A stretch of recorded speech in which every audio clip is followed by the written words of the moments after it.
Today I'm removing this old fuse panel and switching it out with a brand new one, and we need to remove all of it, even the wood behind it. The first thing I do is simply turn off the power to see what we have to work with. Now this fuse panel was made in the 1960s and we can see a little bit of original wiring down here. But luckily all of the cables in the house have been redone and is all brand new, or at least of the newer date. But as you can see, we still have 3 active phases on the meter, so I'm going out here to turn off the power for the house. Now I thought the power was coming from this bad boy here, and I thought I'd better wear some gloves before playing around with this because, yep, that's not looking too good. But then I realized there's absolutely no names or whatsoever telling me what these cables do. So I called up my boss and he was like, oh, it's not even there. You need to go to another place to remove the fuses for the house. So I did just that, and here we have the fuses. And as you can see, the meter is now all dead. I then removed all of the individual wires, and with a little snap, I got very confused because, what in the world is this? Alright, this is some 1960s boogie doogie. Yep, that's unexpected. But yeah, it all needed to go down, so I started removing everything. And then it was time to remove this bad boy here, which is the power for the entire house. And with that, the old fuse panel is now all gone, and it's time to put up a brand new one. But the customer have these shelves here, and she would like them to stay, so yeah, I better move everything just a tad bit to the right.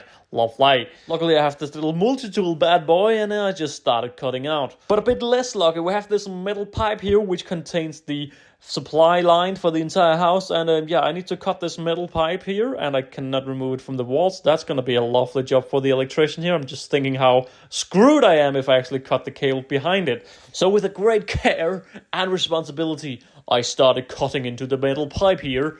And not long after I got so scared, I just tried to pull it and see if I had done enough. And look at that, I had done just enough. And how's the cable looking inside? It was untouched, ladies and gentlemen. That is low-key lovely. But the grounding in the house was non-existing, so I had to drill out for a brand new earthing rod. I simply just drilled a hole here, and I was like, oh, how well did I go? Did I actually hit where I was supposed to hit?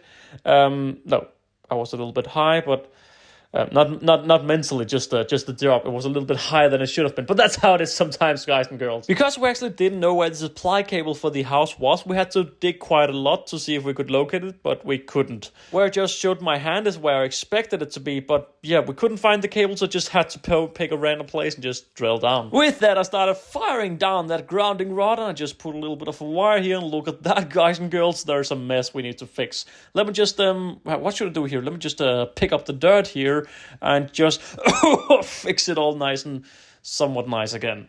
But yeah, the supply cable had now been mounted on, and it was time for the apprentice to play a little bit around with the wiring in here. Apparently this little boy had never actually done a fuse panel in here, so he was like, I'm gonna use a little conduit here so I can do this all nice and tidy.